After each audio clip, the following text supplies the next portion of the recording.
What's up, y'all? Toasted Ted here once again. Welcome back to the channel. Welcome back to another episode of Deserted Zombie Survival. This is going to be my tips, tricks, tutorials type video.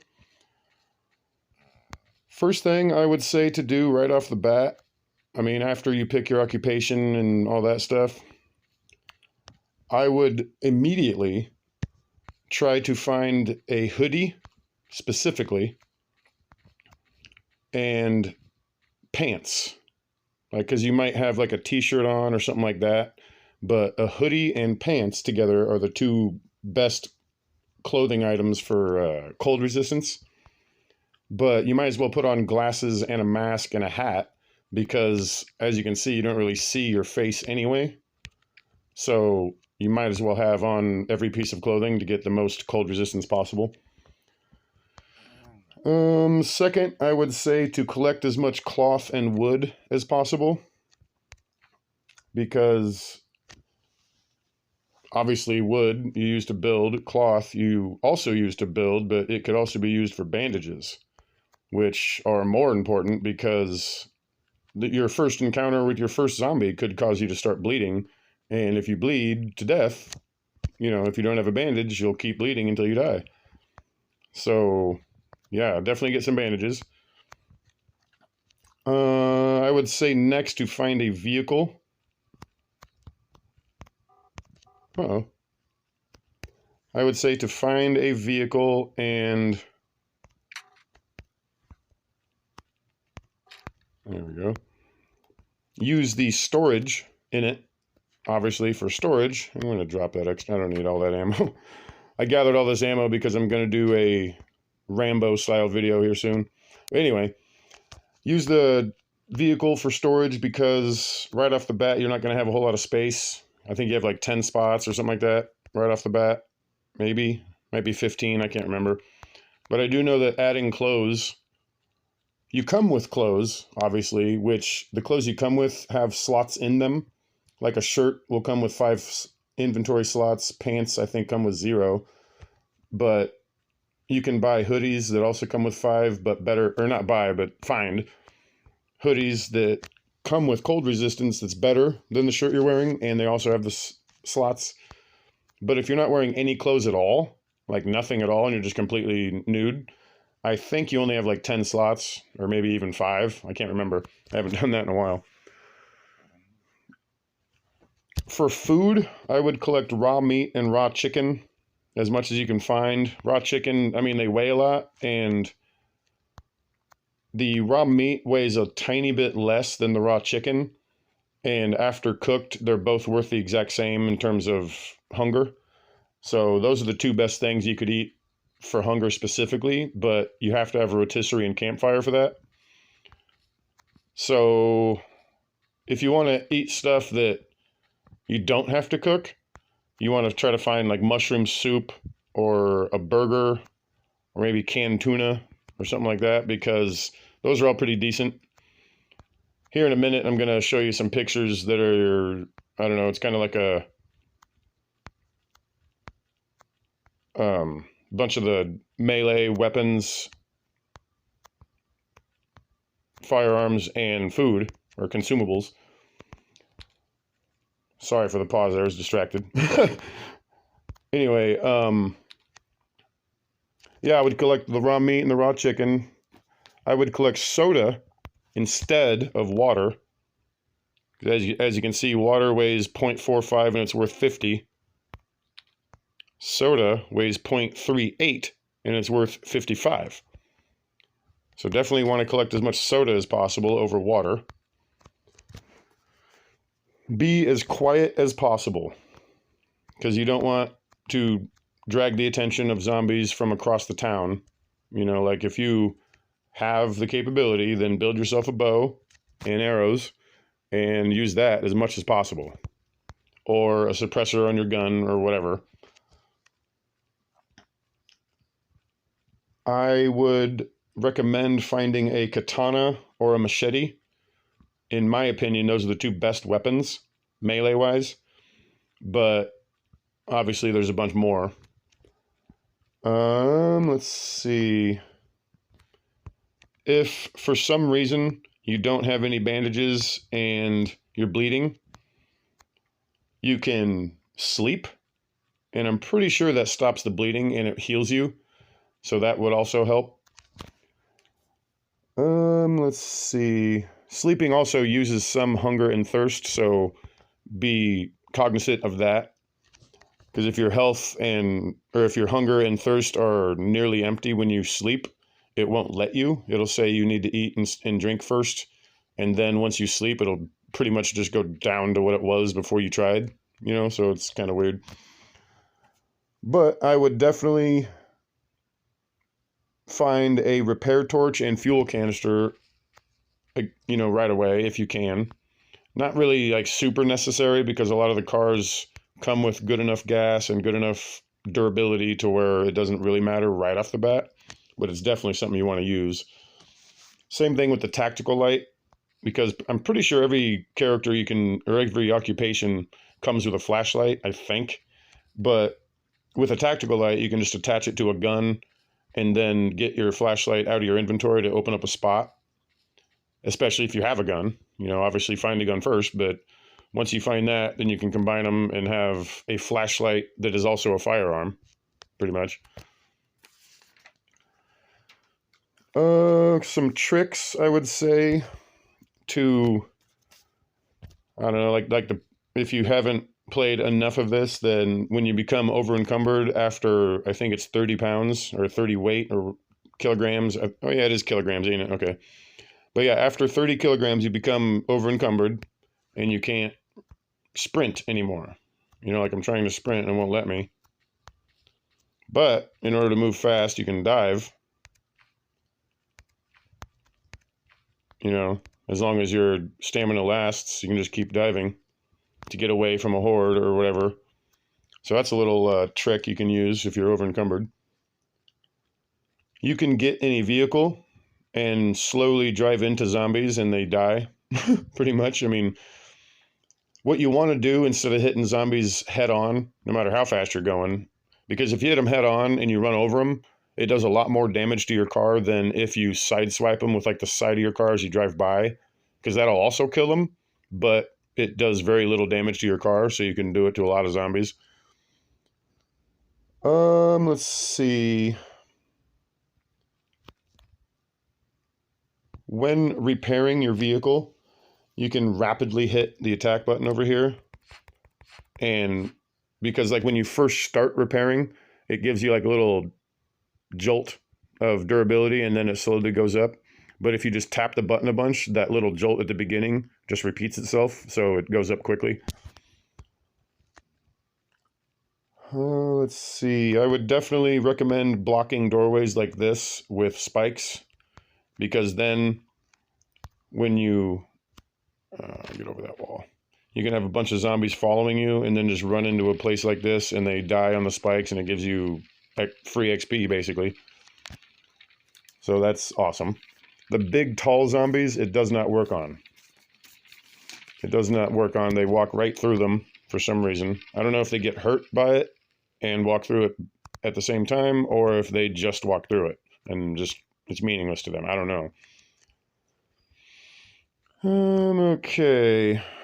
Now, I'll go ahead and show those pictures right now. This is like a registry, I guess, if you will, of the melee weapons. As you can see, I highlighted my favorites of them and which I believe are the best. This picture here is the firearms, and I did the same. I highlighted the ones that I think are the best and the ones you should use. This here is the consumables, or at least the food and drink. And like the other two, I highlighted in green the ones that I like the best and I think are the best. And then this here is a map, like the game map, that I highlighted a bunch of spots specific to finding items like double barrel shotgun, police car, Hummer, stuff like that. And all the different gas stations I marked, you know, so like if you're out roaming around and you don't have gas, you can get a fuel canister and fill it up at one of those gas stations. Okay, so anyway, repairing vehicle. This is my how-tos. Well, I guess you can see that's already full, but let's see if this one's got anything to repair. Yeah, okay. Now, when you're too far away, it won't work. It won't do nothing. You have to get like this close, pretty much like running into the car, and then hit it. But like, see what I mean by like when you first start, it gives you that little jolt, and then it goes up slowly. If you just keep tapping it, it goes up real fast. So that's cool. Refueling. You basically just grab one of these. If you find one of these fuel canisters, it comes full. So if you find it, you're good. You don't have to fill it yet. But you just go up about the same distance from your car, and I think you have to do it in the front. I don't know. I can't remember if you can refill the fuel from the back or not. Yes, you can. Okay. But yeah, this doesn't have a rapidly tap the button fix to it, or hack, if you will, exploit, whatever. This you just have to sit and hold. But you get close enough, you sit and hold it like this. Empties. You take that gas canister. Let me try to... Oh, wow, I'm starving over here. I didn't even notice. There we go. But I take that same gas or fuel canister that I just emptied. I think that's a bunch of night chasers. Yes, it is. Hold on. I'm going to get rid of these night chasers real quick just to show you guys how to refuel and stuff like that. Cause some noise. They're after me. Yeah, I know. I can't run, so I'll do this. Just to make sure they don't get me. Jump over. Now just watch all the zombies come and kill themselves on their spikes.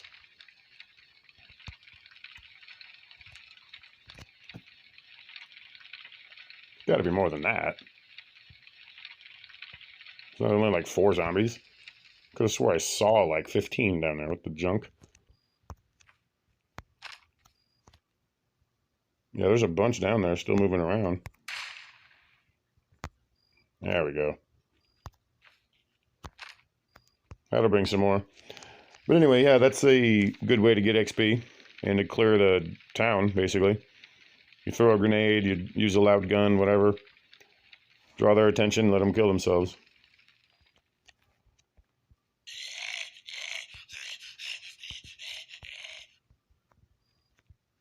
Yep, dead.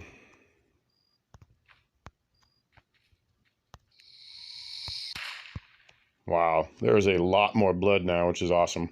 I wish the blood like stayed there on the ground or something. You know what I mean? Like you kill a zombie and then they might disappear, but the blood doesn't or something. I don't know. Or maybe they don't disappear at all. But anyway, to get back to refilling the fuel canister, see how I'm too far away and it says it's empty? You get about the same distance, just like the repairing and refueling your car. Still too far away, see that? Get all the way up close to it, then just hold the button.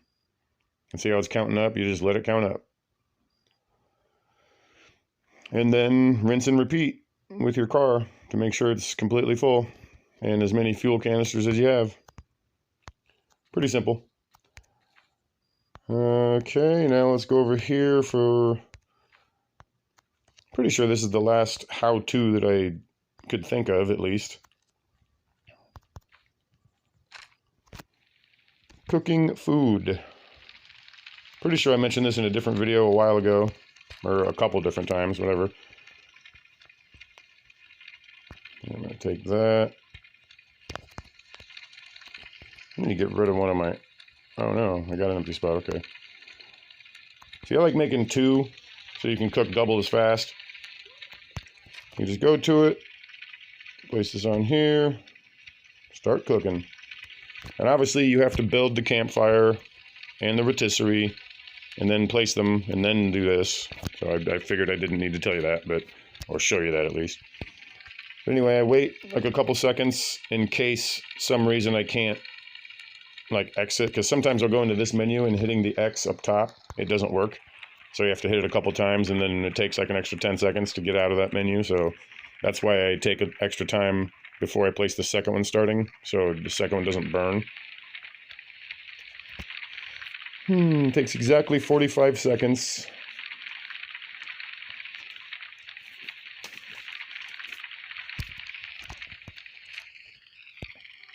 Done. Yeah, now see what I mean? There we go. I was going to say, I tapped that X a couple different times to get out of it, and it wouldn't let me, but it did now. But there's cooking food. Yeah, that's pretty much the last how-to that I know of, or that I could think of to show you guys or whatever, but... let's see. Yeah, I showed you the map of the locations and where they are, like the double-barrel shotgun is one of those items that a lot of people want, and down in the bottom left is, in my opinion, the best place to find it. But, you know, who knows? It might show up other places out of the blue randomly, who knows? But down in the very bottom left farm, in the red barn house, or barn, whatever it's called, is the greatest chance to get that specific firearm, in my opinion, because that's the only place I've ever actually found it. I've found every other firearm in the game all over the place, but that one I found in that one spot. And I'm sure it spawns other places. It's got to. I mean, I would assume it does at least. But who knows? Maybe it doesn't. I don't know. Anyway, yeah, that's basically it. I don't know if you guys have any more questions on how-tos or locations or anything like that you want to throw my way. I'll try to answer them in my next video or something like that. But I hope this video helped. Don't really have much more to say about it, but I hope it helped. I hope you guys can use some of this info to play better.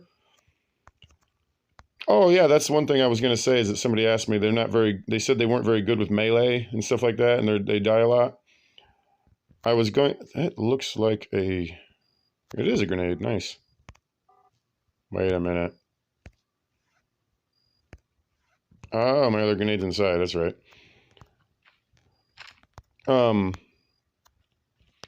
Melee. Somebody was talking about melee the other day and how they weren't like good at it, I guess, or something like that, and not really like a specific like distance. Like each weapon has their own distance. So like the stabbing weapon, the knife, or what is it called? The kitchen knife, I think. That's a pretty good weapon for distance because it'll keep them at arm's length at least. Kind of like your fists. You can just punch them. But then you got this, the katana, which keeps them at about the exact same distance, if not a further one, and it's worth way more damage. So yeah, you want to be, I don't know, let's see. Yeah, I'm too far still.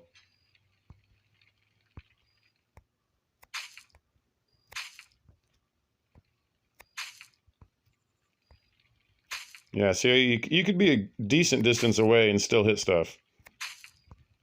So that's all right. But anyway, yeah, that's pretty much all I got. If you guys have any more questions or anything, just leave them in the comments. I'll try to answer them some other time. Anyway, if you like the episode, leave a like, leave your comments down below. Stay tuned for more, and as always, thank you for watching. Like, share, and subscribe. This is Toasted Ted, and I'm out.